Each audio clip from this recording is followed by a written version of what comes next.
Bom, em primeiro lugar, eu gostaria de cumprimentar a mesa, agradecer entusiasticamente à organização, nomeadamente à doutora Carla Amado Gomes, ao seu doutor Noronha Rodrigues e ao seu doutor Rui Melo Cordeiro, por me terem convidado a participar nestas jornadas.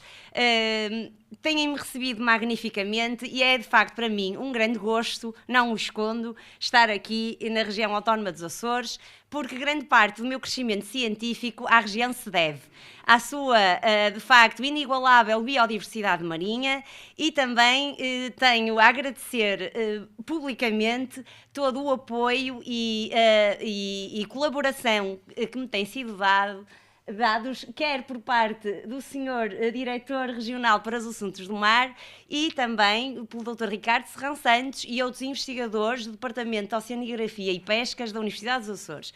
Portanto, sinto-me também um pouquinho, se me permitem, açoriana.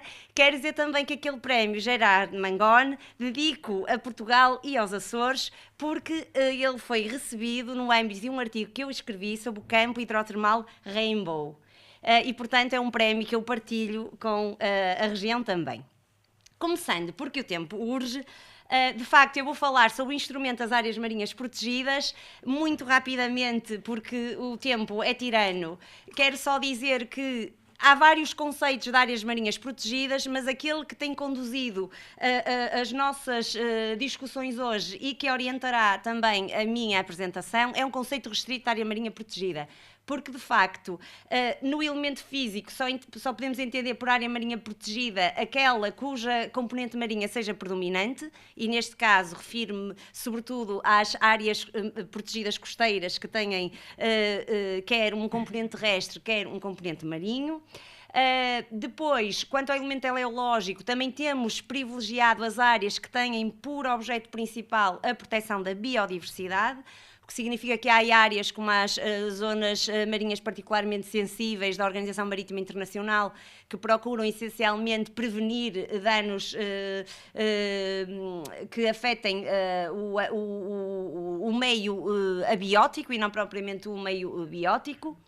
Portanto, essas áreas não estarão aqui, obviamente, incluídas. Também não estarão incluídas, por exemplo, as reservas de pesca, que, ainda que tenham como fim complementar, na maioria dos casos, o acessório, a proteção da biodiversidade, não é essa a sua intenção principal. E, para além disso, temos também o elemento normativo, é que só devem ser consideradas áreas marinhas protegidas aquelas que têm, no fundo, como instrumento regulador, um estatuto de proteção ao mínimo compreensivo, normalmente materializado no plano de ordenamento, isto é, um estatuto onde se visam regular todas as atividades humanas com impacto na área protegida e não apenas regular uma atividade humana tão somente, como acontece no caso das reservas de pesca ou nas áreas, nas zonas marinhas particularmente sensíveis. Quanto ao fundamento legal, são vários, há uma cascata de fundamentos legais, o que leva a que a análise não seja simples. Temos fundamentos internacionais para a criação de áreas marinhas protegidas, aliás, o grande incentivo para a criação de redes à Cimeira de Joanesburgo em 2002 se deve.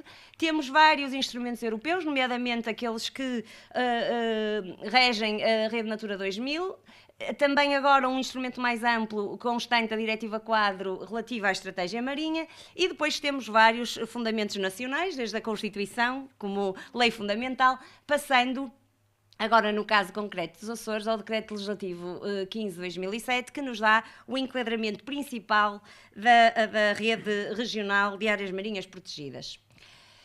Vamos ao exemplo açoriano. O exemplo açoriano é, em Portugal, caracterizado por duas coisas, pela inovação e pelo pioneirismo. Quero deixar bem sublinhados estes dois aspectos das medidas que têm sido adotadas na região, porque elas, de facto, são para todos nós, em Portugal, um exemplo. Pese embora hajam, obviamente, detalhes a melhorar, de facto, tem havido, da parte da região, uma coragem que eu acho que deve ser publicamente louvada. Desde logo, o desenvolvimento independente da Lei de Bases do Ambiente, de uma vez por todas, a região emancipou-se do regime da Rede Nacional de Áreas Protegidas a partir de 2007. Fez o mesmo recentemente com o outro decreto-lei que iremos já falar.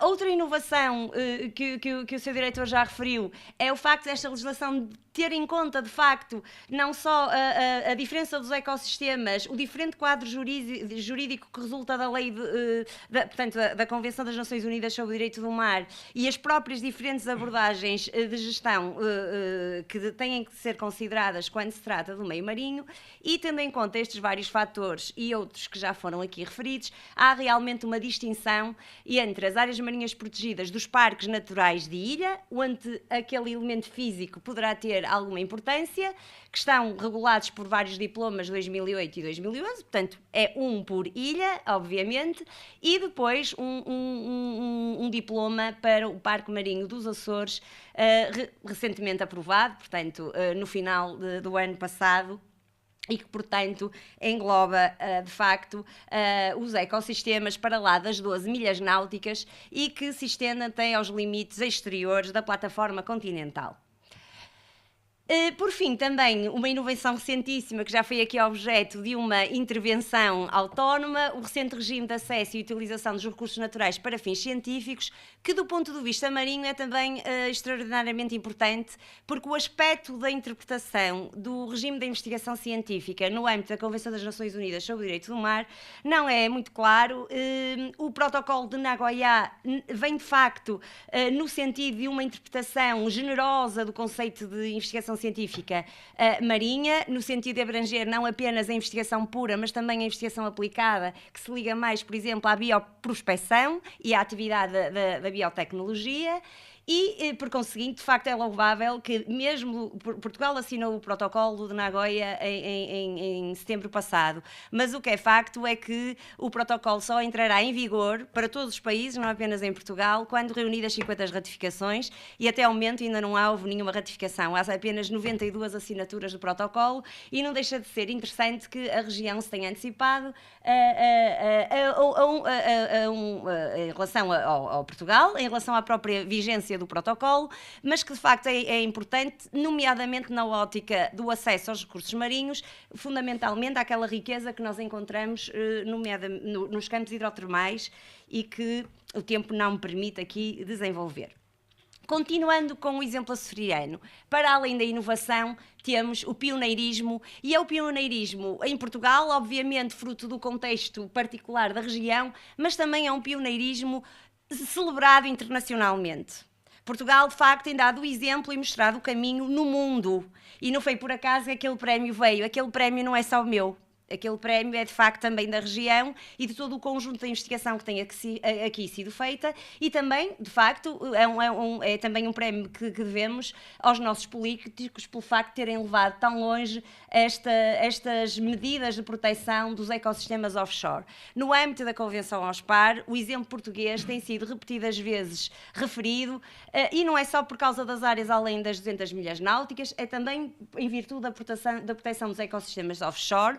Fomos o primeiro país a nomear áreas além das 200 milhas náuticas para arrear áreas marinhas protegidas da Convenção OSPAR. Fomos o primeiro país a nomear áreas que não pertenciam à Rede Natura 2000 e fomos o primeiro país, de facto, a também proteger uma área que estava para lá das 200 milhas náuticas, no momento em que o processo de delimitação da plataforma continental não está sequer ainda e muito longe até de ser concluído. Foi um passo importantíssimo e que nos leva para as notícias mundiais. Depois, de facto, temos tido toda uma estratégia de proteção das áreas além das 200 milhas náuticas que irei voltar entretanto. Portanto, temos aqui a zona económica exclusiva açoriana, o limite, e como veem, este foi o resultado dos estudos que se fizeram no âmbito da estrutura de missão para a extensão da plataforma continental, com vista à definição do limite exterior da plataforma. Obviamente que, dentro desta linha vermelha, a nossa soberania e poderes de jurisdição envolvem não apenas o leito e o subsolo, como também a coluna d'água.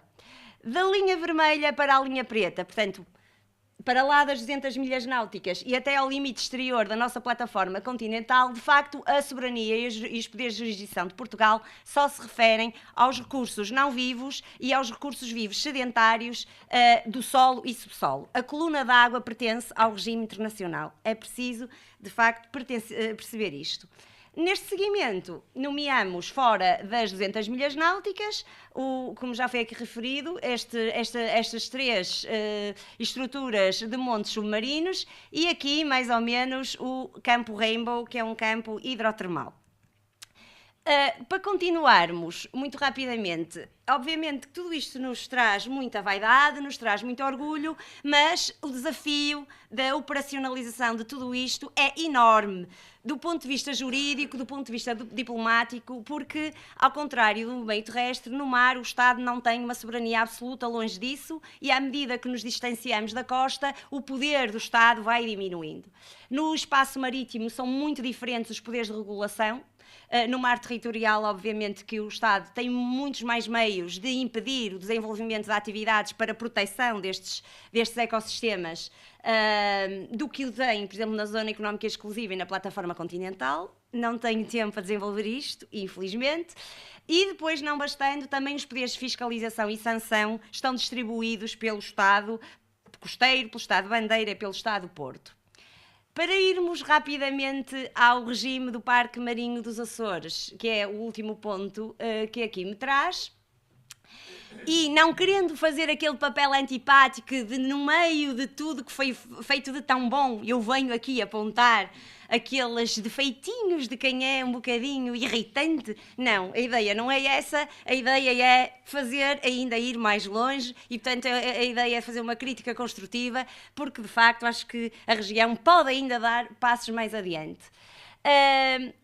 No que diz respeito aos parques de ilha, e, portanto, às zonas até às 12 milhas náuticas, pese embora a clareza da sistematização dos diferentes regimes jurídicos aplicáveis às áreas marinhas protegidas, o certo é que este puzzle de regulamentações do plano prático poderá ser difícil de fiscalizar, porque são tantas as delimitações, são tantas as fronteiras, há tanta variação de regime, que quem tiver o encargo de fazer a fiscalização terá muito provavelmente uma grande dor de cabeça. Portanto, aquilo que do ponto de vista da sistematização e da lógica de gestão parece o ideal, do ponto de vista de quem tem depois de controlar e aplicar sanções, poderá não ser assim tão claro. Mas pronto, e teremos que encontrar um compromisso entre os dois aspectos, e não é um problema que diz só respeito a nós, é um problema genérico da concepção das áreas protegidas, que ultrapassa, obviamente, a regulamentação regional. Quanto ao Parque Marinho dos Açores, há de facto necessidade de clarificar o quadro jurídico das áreas marinhas protegidas da Plataforma Continental Estendida. Portanto, eu posso explicar porquê. Este decreto-lei... Tá bom. Este Decreto-Lei 28/2011, muito obrigada, é um diploma magnífico, vai muito longe, mas realmente, no que diz respeito às zonas de extensão, tem um problema. É que é um bocado modesto. Na realidade, o diploma de 2011, 28/2011, parte de uma certa sobranceria quase do direito internacional em relação ao poder do Estado. E, na verdade, devemos ter a atitude contrária. Fomos nós que designamos aquelas áreas, porque nós, de facto, temos direitos de soberania e jurisdição sobre as zonas além das 200 milhas náuticas. E a atuação que nós pedimos ao SPAR foi uma atuação complementar, pelo que há duas camadas de áreas marinhas protegidas sobrepostas. Isto é, nesta zona aqui, nós designamos umas áreas marinhas protegidas que vão, e esta designação foi autónoma, não dependeu da iniciativa de ninguém, que irão proteger o solo e o subsolo e, portanto, as espécies associadas ao solo, as espécies sedentárias. Obviamente que no caso dos montes submarinos, como há uma interação com a coluna da água, Portugal pediu complementarmente à Comissão OSPAR que designasse uma área marinha protegida sobreposta para a coluna de água, porque a coluna de água pertence ao regime internacional. E o que resulta?